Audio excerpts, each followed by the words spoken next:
통증은 겨울철에 가장 흔한 증상 중 하나라고 하는데요. 근육이 경직되기 쉽기 때문에 허리를 삐끗했다는 분들이 참 많습니다. 그럼 요추염좌 어떤 질환일까요? 운동을 하지 않던 사람이 갑자기 심한 운동을 하거나 무거운 물건을 들다 허리를 삐끗해서 병원에 가면 흔하게 짓는 진단인데요.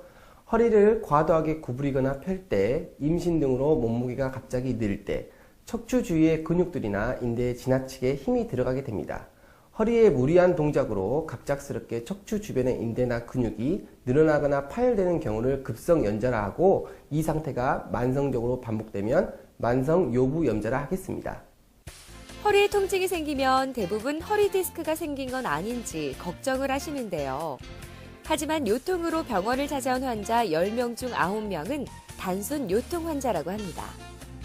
그런데 단순히 허리를 삔 것뿐인데 왜 다리까지 저린 걸까요? 허리에 염자가 발생하면 허리 주변의 근육들이 수축되어 긴장되고 짧아진 상태가 유지되면서 허리와 그 주변의 및 다리까지 통증이 생기면서 붓고 주변 근육에 경련이 발생합니다. 대부분의 경우 통증과 근육 경련으로 인해 허리가 뻣뻣해지거나 옆으로 틀어질 수 있고, 기침을 하거나 재채기를 하면 통증이 심해지고, 누워있을 때 돌아 누울 수도 없으며 앉았다가 일어나기도 힘들다고 호소하십니다. 만약 특정 동작에서만 허리가 아프고 2주 안에 통증이 줄어든다면 단순히 삐끗한 것이거나 근육통일 가능성이 크다고 합니다. 허리 염좌의 경우 3, 4일간 안정을 취하고 허리에 부담을 주지 않는 것이 중요합니다. 급성염자와 만성염자 두 가지로 원인을 구분할 수 있는데요. 급성염자는 외부로부터 충격에 의해 근육이 갑자기 당겨지면서 발생합니다.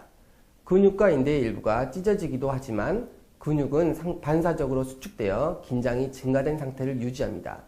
무거운 물건을 들거나 불편한 자세로 작업할 때, 오랫동안 앉아있다 갑자기 일어날 때 주로 발생하며, 피로가 누적된 상태, 적절한 준비운동 없이 갑자기 격렬한 운동을 시작할 때 발생하기 쉽습니다. 만성염자는 동일한 동작을 장기간 반복하여 근육과 인대에 미세한 외상이 발생하고, 이러한 현상이 장기간에 걸쳐 누적되어 생기게 됩니다. 허리 통증에 가장 좋은 응급처치법은 충분한 휴식이라고 합니다. 허리 염좌의 경우 운동요법과 자세 교정을 꾸준히 실행하면 효과를 볼 수 있다고 하는데요. 먼저 1, 2주간 휴식을 취하는 걸 기본으로 하고, 이틀 이내에는 냉찜질을 시행하며 그 이후엔 온찜질을 시행해 볼 수 있겠습니다. 소염 진통제나 근위안제의 약물치료, 물리치료 등의 보존적 치료를 해보고, 통증이 심하다면 신경주사 및 고주파 열응고술을 생각해 볼 수 있겠습니다.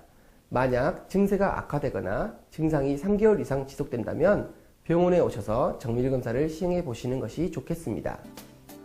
일상생활을 하면서 허리뼈 주변의 근육과 인대는 항상 다칠 염려가 있기 때문에 허리가 잘 삐는 상황을 예방하는 것이 무엇보다 중요한데요. 허리를 비트는 동작이나 급작스러운 동작은 주의해야 합니다. 요부염자를 예방하기 위해서는 무엇보다도 허리 근력을 강화해주되 유연성을 잃지 않도록 해야 하며, 근력 강화 운동 및 스트레칭을 병행하는 것이 좋은 방법입니다. 허리 통증으로 인해 다리까지 저리고 아픈 경우에는 허리 뒤쪽을 강화하는 운동이 효과적이며, 단순히 허리만 아픈 경우에는 복근을 강화하는 운동이 도움이 됩니다. 이와 함께 항상 바른 자세로 생활하는 습관을 갖는 것이 중요한데요.